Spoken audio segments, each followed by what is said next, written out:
우리는 바울을 사도라고 부르는 것에 대해서 특별한 염려함이 없습니다.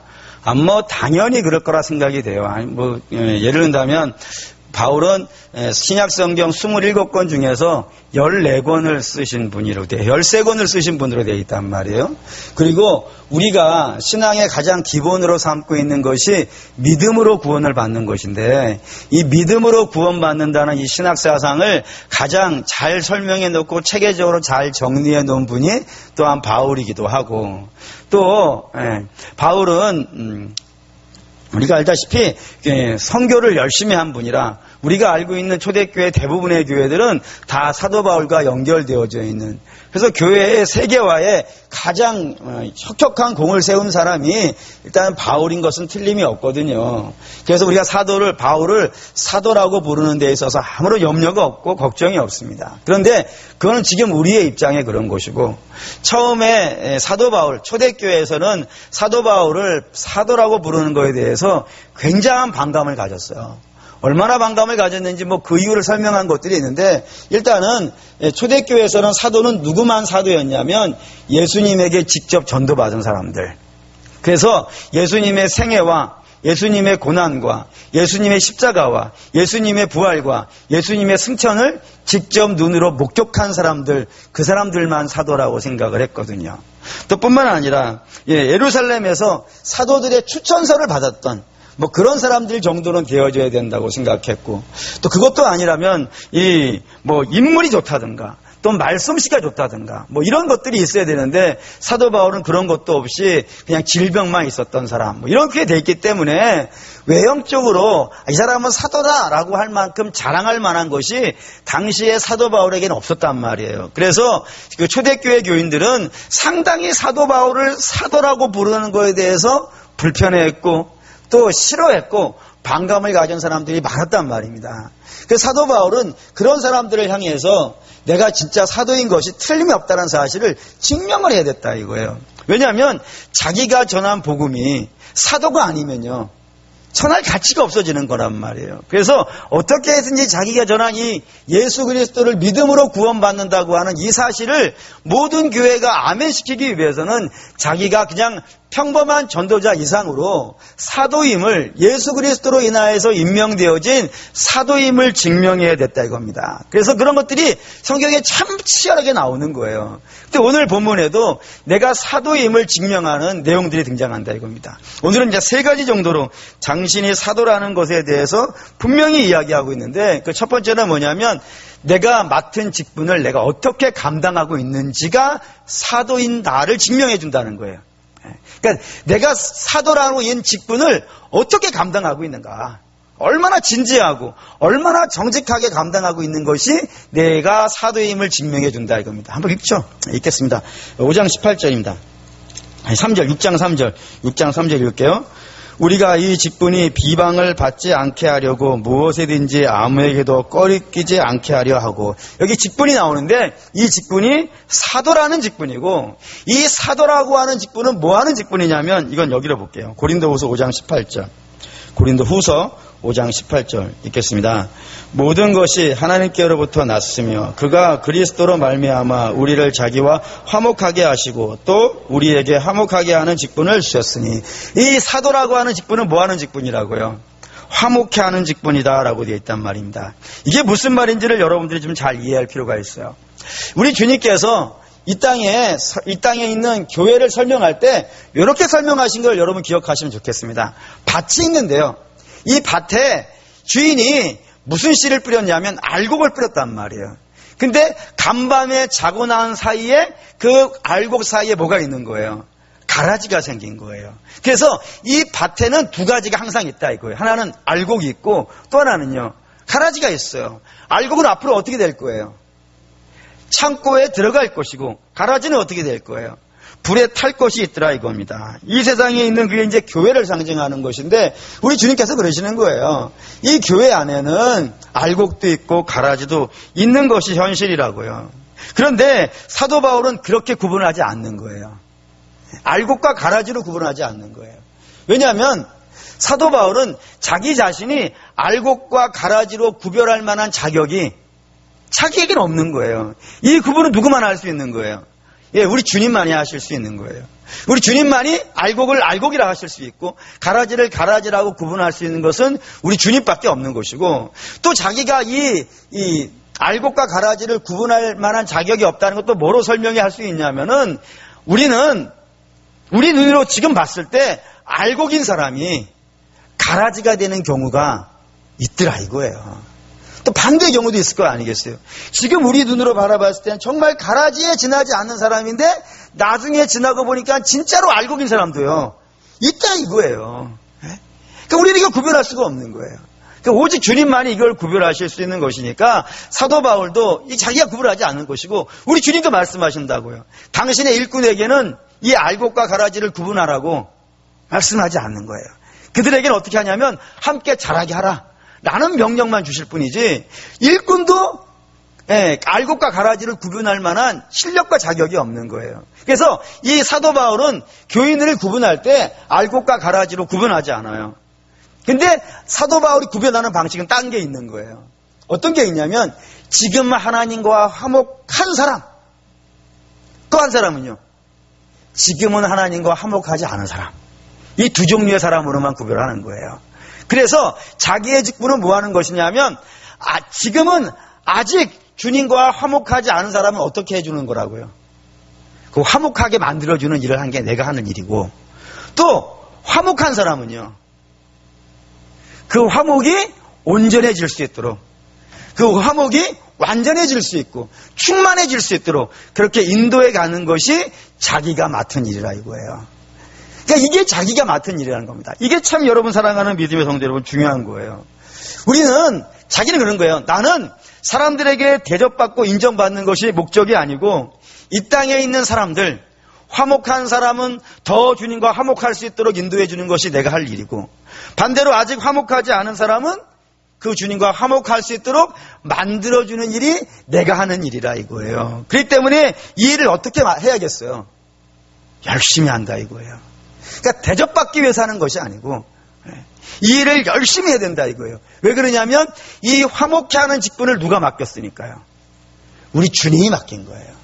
우리 주님이 맡긴 것이니까 이 일이 남들에게 대접을 받든 남들에게 인정을 받든 그런 거 하나도 중요한 것이 아니고 우리 주님이 맡긴 일이니까 이 일을 열심히 한다라고 이야기하는 것으로 내가 사도라 그런다 이거예요. 이거 여러분 중요한 거예요. 왜 자꾸 이런 얘기를 하냐면은, 사람은 누구나 그래요. 누구나 내가 하고 싶은 일이 있어요. 내가 좋아하는 일이 있어요. 그래서 내가 하고 싶은 일을 한다든가 내가 좋아하는 일을 맡으면요, 일할 때 어떻게 했어요? 신나는 거예요. 재미있는 거예요. 하고 싶은 일이고 맡고 싶은 일이고 대접받는 일이니까 그런 일은 열심히 한다 이거예요. 근데 이 땅에 있는 일들 중에서는 내가 안 좋아하는 일도 있다니까요. 그리고 그 일을 했을 때 누구도 알아주지 않는 일도 있다니까요. 그런 일은 하고 싶을까요? 안 하고 싶을까요? 안 하고 싶어요. 모두가 다 그래요. 뭐 예외가 있지 않아요. 모두가 다 하고 싶은 일을 하고 싶고 남들이 별로 대접하지 않는 일을 하고 싶지 않아요. 그런데 이게 예외가 되는 경우가 있어요. 하고 싶지 않지만 열심히 하게 되는 일이 있다 이거예요. 언제 그럴까요? 나는 이거 너무너무 하기 싫어요. 정말로 볼품도 없어요. 맡고 싶지도 않아요. 그런데도 불구하고 이 일을 열심히 하게 되는 경우가 하나가 있어요. 언제 그럴까요? 그 일을 맡기신 분을 내가 좋아하면. 그렇죠? 내가 너무 좋아하고 너무 사랑하고 너무 존경하는 분이 나에게 오신 거예요. 와가지고 이거 다른 사람은 내가 못 믿겠고 이거 뭐 이거 당신이 꼭 좀 해줬으면 좋겠다고. 당신 아니면 맡길 수가 없어가지고 당신에게 맡긴다고 그렇게 얘기하면요, 비록 지금 내가 맡고 있는 일이 옆에 가가지고 남들이 아무도 안 보는, 정말 죄송한 표현이지만 일반적으로 이야기하니까 여러분 말씀을 드릴게요. 그냥 저쪽 구석에서 아무도 안 보는 데 가서 혼자 청소하고 있는 거예요. 아무도 몰라요 거기서 청소하고 있는지도. 그런데 그 일을 맡긴 분이 너무나도 고마운 분이면요, 그 일을 하는 거예요. 왜 흔히 이런 말 쓰지 않습니까? 나를 알아주는 사람을 위해서는요 목숨을 건다는 거예요. 그것처럼 나를 기뻐하는 분이, 또 내가 좋아하는 분이 그 일을 맡겨주신다 그러면은 그 일이 너무나도 즐거운 거예요. 그러니까 사도 바울의 입장에서 그렇다 이겁니다. 지금 내가 맡은 일이 사도라는 직분인데 여러분들이 볼 때는 이 사도라는 직분이 대단하게 보일지 모르는 거예요. 근데 대단하게 보일 때가 있어요. 언제는 한 번씩은. 사도 그러면 뭐 이름부터가 어마어마한 것이죠. 그런데 이 사도라고 하는 직분이 항상 영광스러운 것이 아니고 힘든 때가요 더 많은 거예요. 더 고난받을 때가 많은 거예요. 오늘 여러분 쭉 읽어보다시피 정말 어려울 때가 더 많아요. 대접받지 못하고 쫓겨날 때가 훨씬 많고 인정받지 못하고 미련하다고 매를 맞는 경우도 많이 있단 말입니다. 그럼에도 불구하고 이걸 누가 맡겼으니까? 우리 주님이 맡겼으니까. 우리 주님이 내게 맡긴 것이니까 그 직분을 감당하려고요. 정말 노력한다 이거예요. 다시 한번 3절을 읽어보시죠. 3절 읽어보겠습니다. 우리가 이 직분에 비방을 받지 않게 하려고 무엇이든지 아무에게도 꺼리지 않게 하려고. 이 직분이 비방받지 않고 이 직분이 조롱받지 않고 이 직분이 천하다는 대접을 안 하기 위해서 이 직분을 사도 바울이 너무너무 열심히 한다 이거예요. 최선을 다해서 이 직분을 감당하려고 한다 이거예요. 왜냐하면 이 직분을 맡기신 분이 너무 귀한 분이니까요. 여러분 이게 우리가 좀 많이 생각해 보셔야 되는 거라 이겁니다. 왜냐하면 우리도 다 직분자라 이거예요. 다 직분자 아니겠습니까? 근데 그 직분 중에 교회에서 있는 직분 중에는 정말 대단한 직분들도 있어요. 인정받는 직분도 있고 박수 받는 직분도 있고 좀 빛이 나는 직분들도 있어요. 근데 반대로 하나도 빛이 안 나고 남들이 그 직분을 감당하고 있는지 안 하고 있는지 몰라주는 그런 직분도 있다고요. 그러면 다 누구나 대접받고 인정받는 직분을 감당하고 싶은 거예요. 그런데 우리가 모든 직분을 다 열심히 감당해야 되는 이유는요, 그 직분 맡긴 것이 사람이 아니라 이거예요. 제가 좋아하는 책이 하나가 있어요. 하나님의 임재 연습이라고 하는, 예전에 읽었던 책인데 그 책에 쓴 분이 로렌스라고 하는 분이에요. 근데 그분이 하나님의 임재 연습이라고 하는 그런 책을 발표하고 그러니까 궁금하지 않습니까? 우리도 어떻게 했길래 하나님의 임재를 날마다 경험할까? 궁금했던 것이 우리만 그런 게 아니라 교황도 궁금했나 봐요. 교황도 궁금해가지고 그분이 어떻게 날마다 이렇게 하나님의 임재를 만나는가 궁금해가지고 찾아간 거예요. 찾아가서 나한테 좀 알려달라고. 교황이 직접 가서 이야기할 정도면 대단한 것 아니겠어요. 그래서 물은 거예요. 물으려고 이제 어디를 가냐면 그 성당의 주방으로 간 거예요. 성당의 주방으로 간 것은 그 로렌스라고 하는 분이 직분이 뭐였냐면 성당에서 설거지하는 분이에요. 설거지하는 분. 그 직분이 설거지였던 거예요.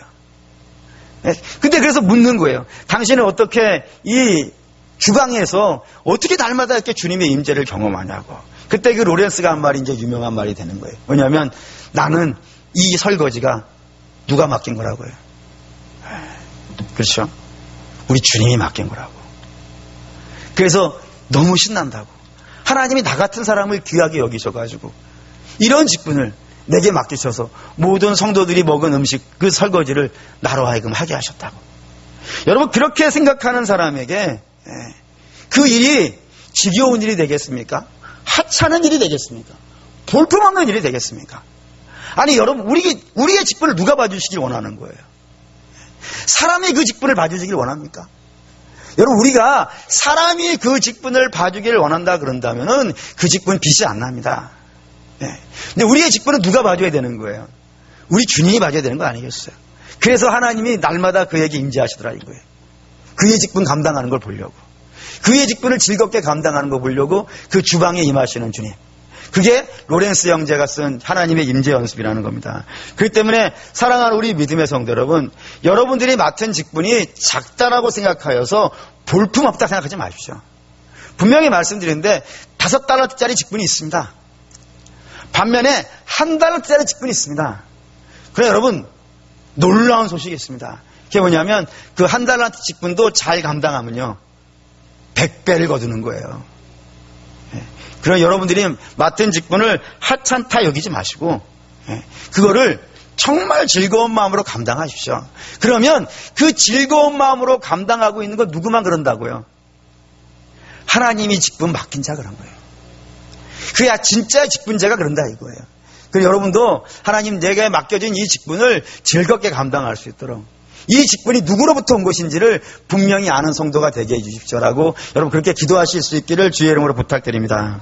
두 번째 사도 바울이 이 직분을 통해서 이 직분이 내가 진짜 사도임을 증명한다라고 한 두 번째 이유는 이제 여기 있습니다. 5절에서 7절. 6장 5절에서 7절 읽겠습니다. 매맞음과 갇힘과 난동과 수고로움과 자지 못함과 먹지 못함 가운데에서도 깨끗함과 지식과 오래 참음과 자비함과 성령의 감화와 거짓이 없는 사랑과 진리의 말씀과 하나님의 능력으로 의의 무기를 좌우해 가지고 이 사도 바울이 내 직분이 나의 사도됨을 증명해 준다라고 하는 두 번째는 뭐냐면 나는 이 직분을 항상 잘 감당한다 이거예요. 진지하게 최선을 다해서 감당하는데 어떠한 직분이 그 직분이 높은 자리에 있든지 낮은 자리에 있든지 어떠한 상황에 있든지 간에 잘 감당하는데 어떤 때도 신실하게 감당했다고요. 고난 속에서도 이 직분, 매맞는 자리에서도 이 직분을 잘 감당했다라고 얘기하는 겁니다. 왜냐하면 이 직분이 누구에게서부터 왔다고요? 우리 주님에게서부터 왔으니까. 주님에게서 왔으니까 비록 내가 이 직분을 감당하는 자리가 고난받는 자리이고 눈물의 자리이고 아픔의 자리라 하더라도 그곳에서 변함없이 항상 그 직분을 감당하고 있는 것이 내가 사도된 직분이다라는 거예요. 놀라운 얘기입니다.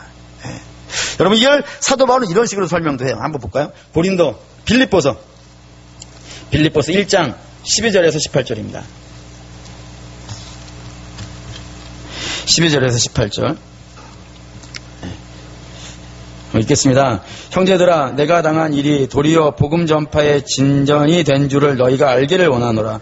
이러므로 나의 매임이 그리스도 안에서 모든 시대 안과 그 밖의 모든 사람에게 나타났으니 형제 중 다수가 나의 매임으로 말미암아 주 안에서 신뢰함으로 겁없이 하나님의 말씀을 더욱 담대히 전하게 되었느니라.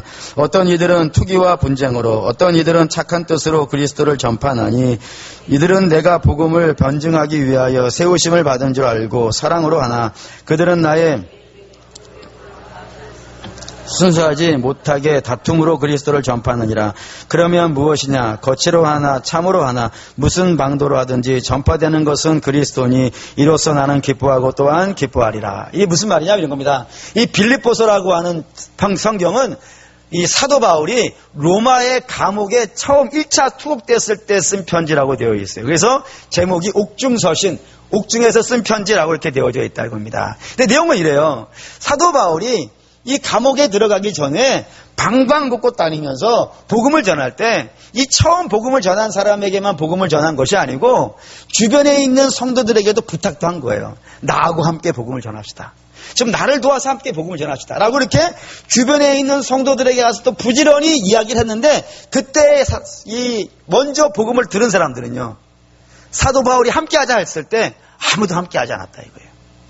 오히려 콧방귀만 끼고 네가 뭔데? 이렇게 하면서 사도 바울을 하나도 돕지 않았다는 거예요.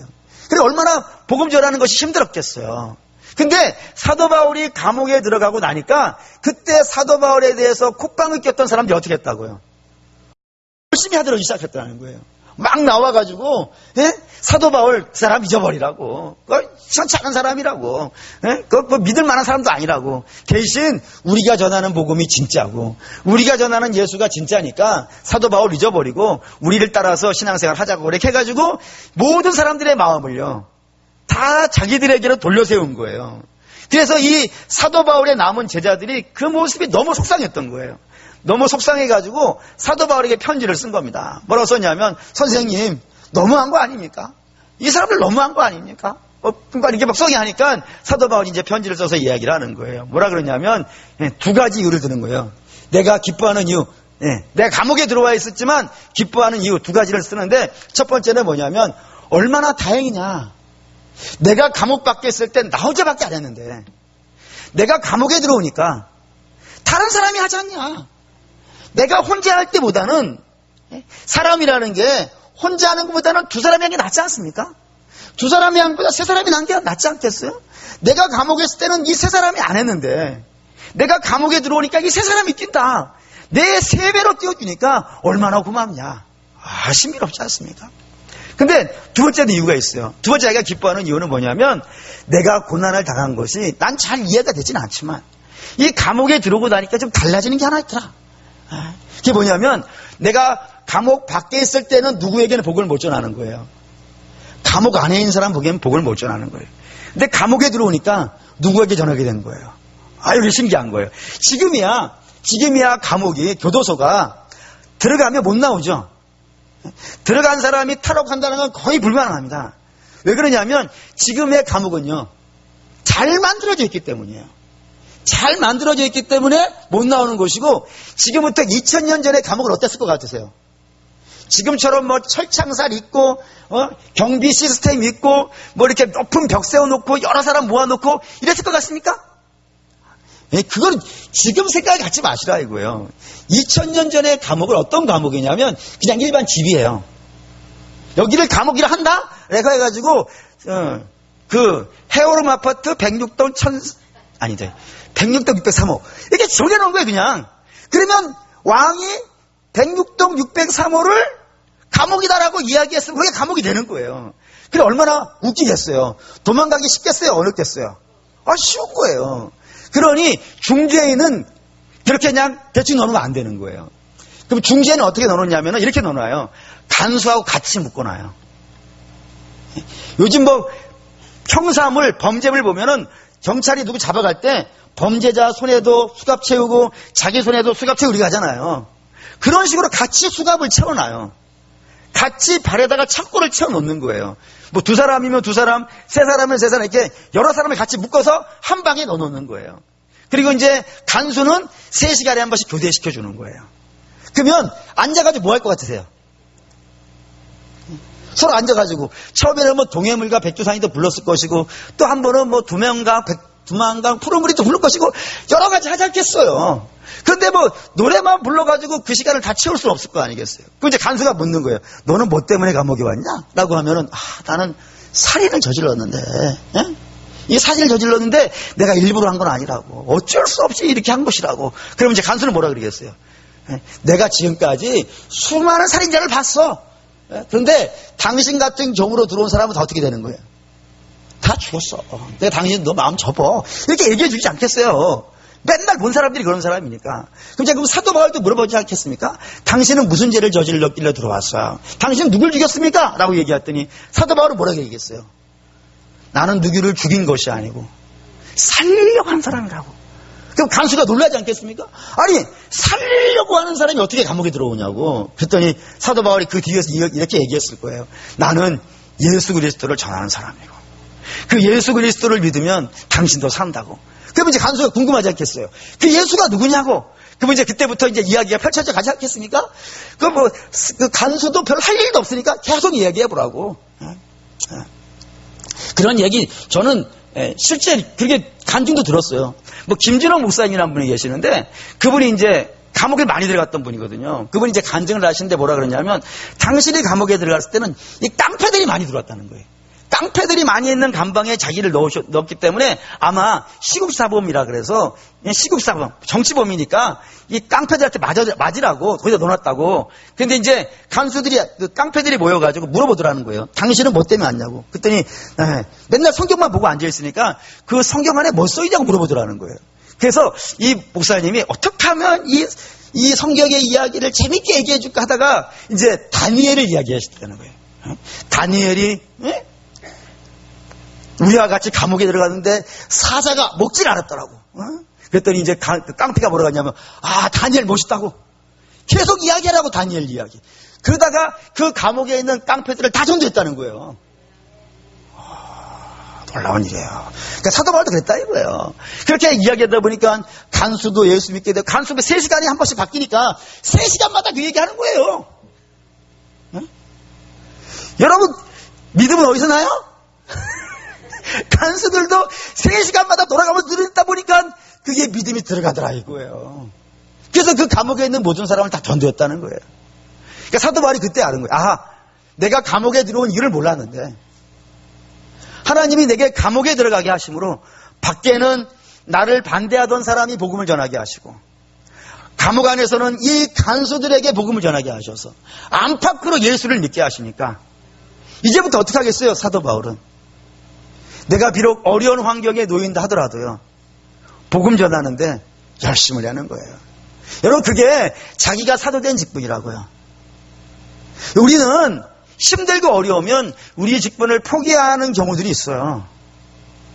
근데 그렇게 되지 않는다 이겁니다. 하나님께서 때로는 간혹 가다가 우리를 좀 어려운 환경에 넣어놓으실 때가 있어요. 근데 우리는 왜 거기에 넣는지 몰라요. 그리고 사실 쉽지도 않아요. 그런 환경 속에 들어가가지고 믿음살이 한다는 것은 사실 만만한 건 아니에요. 그런데 주의 백성들은 그 환경 속에도 낙심하지 않는 겁니다. 낙심하지 아니하고 거기서도 내게 맡겨진 직분을요, 열심히 감당하는 거예요. 최선을 다해서 감당하는 거예요. 그러면 주께서 때가 되면 그 고난 속에서도 하나님께서 그리를 성도들을 부르신 그 이유들이 드러나게 되더라 이겁니다. 그런 소망이 있는 거예요. 그래서 사랑하는 우리 믿음의 성도 여러분, 우리도 여러분들이 직분 맡았을 때 그 직분이 때로 어려운 환경 속에서 그 직분을 감당해야 될 때도 있을지 모르겠습니다. 근데 거기에 대해서 실망하거나 낙심하지 마시고 즐거운 마음으로 감당하십시오. 그리고 기쁜 마음으로 감당하십시오. 하나님께서 그 직분을 보시면서 기뻐하실 거니까. 그리고 때가 되면은 왜 어려운 환경 속에서 그 직분을 감당하게 하셨는지 분명히 알게 하실 날이 올 거라 믿습니다. 그런 소망이 사도 바울에게는 있다라는 겁니다. 그게 내가 사도된 이유다라고 설명하고 있는 것이고, 세 번째는 9절에서 10절입니다. 고린도후서 6장 9절에서 10절 읽겠습니다. 무명한 자 같으나 유명한 자요, 죽은 자 같으나 보라 우리가 살아있고, 징계를 받은 자 같으나 죽임을 당하지 아니하고, 근심하는 자 같으나 항상 기뻐하고, 가난한 자 같으나 많은 사람을 부유하게 하고, 아무것도 없는 자 같으나 모든 것을 가진 자로다. 이 말씀이 참 마지막에 은혜가 됩니다. 뭐냐면 내가 사도된 내가 이 직분이 하나님이 내게 주신 사도의 직분임이 틀림이 없는 세 번째 이유는 나는 반전이 있다라는 겁니다. 반전이 있다는 거예요. 그러니까 분명히 남들이 볼 때는 어떠냐면 지금 사도 바울은 죽어야 되는 거예요. 이번엔 들어가면 죽었어. 그런데 시간이 지나고 보면 죽어있지 않고 어떻게 되는 거예요? 다시 나와서 쌩쌩하게 돌아다니고 있는 거예요. 분명히 이번에 들어가면 수렁에 빠져 있는 거야. 수렁에서 헤매고 있어야 될 것인데 시간이 지나고 나보면 언제 수렁에 들어가 있었느냐처럼 그렇게 또 쌩쌩하게 돌아다니고 있고, 분명히 저 사람은 아무도 알아주지 않을 거야 라고 생각하는데 시간이 지나고 나보면요, 모든 사람이 그를 알고 있고. 그러니까 사도 바울은 그런 거예요. 내가 이 직분이 진짜라는 것은 하나님이 증명하시는 것이라, 하나님이 증명하시니까 비록 지나가는 과정 속은 어떻게 될지 몰라요. 힘들고 어렵고 낙심이 될지 몰라요. 하지만 항상 끝은 어떻게 끝나는 거예요? 반전이 있는 거예요. 그게 하나님이 나와 함께 하시고 있는 증거다라는 겁니다. 예를 든다면 사도 바울의 2차 선교 여행이 그래요.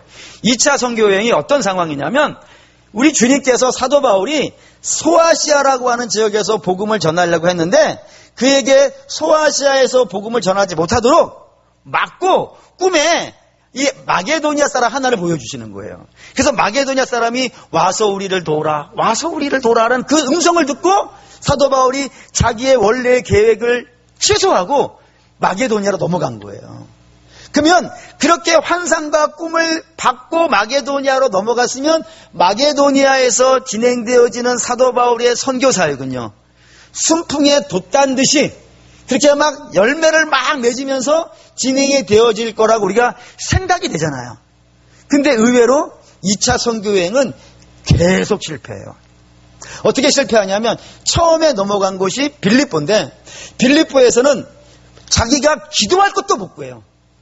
전도는 고사하고 기도할 것도 구하지 못해가지고 뺑뺑뺑 며칠을 돌아다니다가 겨우 한 사람을 우물가에서 건져내는데 그 우물가에서 건져낸 사람이 루디아라고 하는 자주장사예요.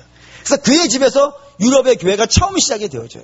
근데 그렇게 이제 겨우 시작해서 이제 시장에 나가서 복음을 좀 전해봐야겠다라고 생각해서 시장에 나갔다가 한 귀신 들린 여자아이를 만나요. 그 점치고 있는 여자아이를. 그래서 그 점치는 여자아이가 너무 불쌍해가지고 그의 안에 들어있던 귀신을 쫓아내 준 거예요. 잘했잖아요. 잘했는데 사도 바울에게 돌아온 건 뭐였어요? 찜질이었어요. 맷찜질. 엄청 두들겨 맞고 그리고 감옥에 들어갔다고요. 그래서 감옥에서 이제 그 다음날 이게 오해였다는 사실이 밝혀져가지고 풀려난단 말이에요. 그러니까 오해로 들어간 거예요. 오해로. 근데 그래서 쫓겨난단 말이에요. 빌립보에 있지 못하고. 다음에 어디로 가냐면 데살로니카로 가요. 데살로니카 가가지고 좀 복음을 전했더니 사람들이 좀 반응이 온 거예요. 근데 반응이 오는데 이 사람들이 믿음에 대한 반응이 오는 것과 동시에 데살로니카 지역에는 유대인들이 많았던 거예요. 그래서 그 유대인들이 사도 바울을 테러를 당했어요. 그래서 데살로니카에 있지 못하고 야반 도주를 해요. 어디로 가냐면 베레아라는 곳으로 가요. 근데 베레아에 있는 곳에는 이 성도들이 이 하나님 말씀 듣는 걸 너무 좋아하는 거예요. 그래서 여기는 되는가 보다 해가지고 거기에서 좀 열심히 하려고 했는데 며칠 지나고 나니까 데살로니카에서 바울을 테러했던 사람들이 때를 지어서 이리 온 거예요. 때를 지어 와가지고 쫓아내버린 거예요. 그러니까 뭔가를 하려고 하면 쫓겨나고 뭔가를 하려고 하면 쫓겨난 거예요. 그래서 어디를 가냐면 아덴에 갔단 말이에요. 아덴에 가서 이제 복음을 전하려 했더니 이 아덴 사람들은요 복음을 안 받아들이는 거예요. 그래서 거기서 잊지 못하고 고린도로 넘어간 거예요. 그래서 고린도에 갔을 때는 사도 바울이 너무너무 낙심이 되는 상황이 된 거예요. 분명히 하나님의 음성을 듣고 왔는데 열매는 하나도 없고 결정적인 거는 돈이 다 떨어진 거예요. 그래서 어디 가서 성교 후원금을 받을 데가 없어가지고 그때부터 사도 바울이 뭐냐면 그의 직업이 텐트 치는 사람이라 텐트를 공장에 들어가서 남의 공장에 들어가가지고 텐트를 수리하고 만드는 일을 해요. 얼마나 낙심되겠어요. 아니 사도 바울이 텐트에서 텐트 만드는 일을 하려고 거기 간 거 아니잖아요. 근데 복음 전하는 거는 뭐 하지도 못하고 텐트 공장 들어가서 일하는 인부가 된다고요. 그 낙심될 만하지 않습니까? 근데 놀라운 일이 발생되어져요. 그 텐트 공장의 사장님이 바로 브리스길라와 아길라예요. 사도 바울 인생의 최고의 동역자. 사도 바울은 이 브리스길라와 아길라를 뭐라고 얘기하냐면 나를 위해 자기의 목도 내놓는 사람이라. 그런 동역자를 여기서 만나요. 이게 사장님이에요. 거기에서 고린도 교회가 시작이 되어져요. 그리고 그 고린도 교회는 유럽에서 가장 큰 교회가 되어져요. 분명히 남들은 다 실패했다 그랬다니까요. 남들은 다 안 된다 그랬다니까요. 근데 거기에서 실망하지 아니하고 끝까지 내가 할 수 있는 최선의 형편을 따라서 거기에서 사명을 감당하고 있었더니 뭐가 일어나는 거예요? 반전이 일어나서. 왜요? 그 반전은 하나님이 살아계시다는 증거거든요. 사도 바울은 그런 거예요. 내가 하나님이 함께 하시지 않는 사람이면 나는 계속해서 나락으로 떨어져가지고 실패하는 인생으로 끝날 거예요. 근데 하나님이 그렇게 두시진 아니하시고 반드시 당신의 선한 뜻을 이루셔서 반전을 일으키사 나로 하여금 그 직분을 감당할 수 있도록 이렇게 해 주셨다는 사실 자체가 내가 사도라는 증거다라고 이렇게 설명하고 있다 이겁니다. 사랑하는 우리 믿음의 성도 여러분, 여러분도 그런 좀 소망을 가지셨으면 좋겠어요. 하나님은 반드시 살아 역사하시는 하나님이시고 당신의 일을 실패하지 않으신다니까요. 분명히 하나님이 여러분들에게 쉽게 만드셨으면 그걸 거두시게 할 거예요. 그 거두는 것을 언제 거두시냐는 것은 하나님이 결정하실 것이고 여러분들이 남들이 알지 못하는 곳에서 눈물로 씨를 뿌리고 있으면은 하나님은 때가 되면 그 눈물로 뿌린 씨들을요 아름답게 거둬들이셔가지고 놀라운 역사를 만들어내실 거라 이겁니다. 이게 사도의 자기의 증번이라 이거예요. 한번 좀 비교해보죠. 이때까지 사도 바울은 가짜고 자기가 진짜라고 하는 사람들은 다 뭘로 증명하려고 그랬냐면은 눈에 보이는 걸로 증명하려고 했다 이거예요. 내가 누구의 추천서를 가지고 있고 내 몸이 얼마나 건강하고 내가 얼마나 실력 있고 내가 어느 학교를 나오고 이런 눈에 보이는 것으로 자기가 진짜라는 사실로 증명했다 그러면은 사도 바울은 뭘로 자신을 증명했냐면 내가 이 직분을 대하고 있는 자세, 그건 마음가짐이었다 이거예요. 눈에 보이진 않죠. 알아주지도 않을 거예요. 하지만 내가 이 직분을 대하는 자세가 진지하고 비록 고난과 어려움 속에서 있지만 이것이 하나님이 내게 맡긴 직분이라 그래서 최선을 다하고 그리고 그 결과로 하나님이 때가 되었을 때 아름답게 열매 맺고 있는 그것으로 자기가 사도된 직분이다라고 이렇게 증명하고 있는 것을 오늘 성경으로 써서 우리에게 오늘 읽게 하였다 이겁니다. 그러면 사랑하는 우리 믿음의 성도 여러분, 사도 바울이 내가 진짜 하나님의 사람이라는 사실이 내가 이 맡고 있는 직분을 어떻게 감당하고 있는 그것으로 그걸 증명해냈다 그러면은 오늘 우리도 마찬가지일 거라 믿습니다. 오늘도 우리도 그럴 거예요. 우리가 진짜 알곡이라 그러면은 우리가 맡고 있는 직분에 대한 자세가 다를 겁니다.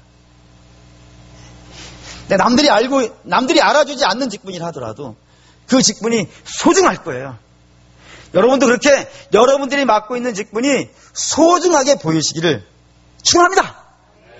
뿐만 아니라 그 소중한 직분을 감당하다가 고난과 환난과 어려움이 온다 하여서 낙심하지 아니할 것이고 그 직분을 최선을 다해서 감당할 겁니다. 그리고 우리가 하나님께 받은 직분이라 그러면 그 직분은 때가 되면요 반드시 열매 맺을 겁니다. 그렇게 하나님이 증명하신다 이거예요. 그러면 그 증명이 오늘 우리에게도 나타날 거라 믿습니다. 동일한 방법일 거예요. 혹시 여러분들이 나는 내 직분이 좀 아닌 것 같아 라는 생각이 있으시다면 기도하십시오. 그거는 우리가 세상에 이런저런 생각에 의해서 속아서 그렇습니다. 속으면 세상은 자꾸 직분을 계급으로 나누려고 그래요. 계급으로 나눠서 천한 것과 귀한 것 이렇게 구분하려고 그래요. 그런 세상의 방식에서 여러분 벗어나셔야 돼요. 그 벗어나는 방식은 우리 주님의 은혜를 입는 방법밖에 없습니다. 주님의 은혜를 입으시면 눈이 열릴 것이고 눈이 열리면은 말이죠. 목사나 여기 앉은 여러분이나 직분의 차이는 없는 거예요. 단지 하는 일이 다를 뿐이에요. 그래 목사만 교회에서 최선을 다하고 하는 것이 아니고 여러분도 여러분의 직분이 무엇이든지 간에요. 화단에 물 주는 일이라면 즐거운 마음으로 물 줄 겁니다. 여러분들이 맡고 있는 직분이 신도회에 그냥 이렇게 죄송합니다 표현이다만 아주 작은 직분이다 칩시다. 그래도 그 직분을 즐거운 마음으로 감당할 겁니다. 그렇게 되게 여러분 기도하십시오. 하나님 저 그렇게 할 수 있도록 제가 직분에 대한 생각을 좀 새롭게 하게 하시고 이것이 누구에게로부터 온 것인지를 알게 해주시고 그 직분을 잘 감당할 수 있게 해주시오. 그래서 그 직분으로 인하여서 우리 주님이 영광 받으시고 그리고 그 직분을 통해서 하나님의 뜻이 이 땅에 이루어지게 하여 주시옵소서라고 하는 소망을 가지시는 저와 여러분 되시기를 주의 이름으로 축원합니다. 아멘. 기도하겠습니다.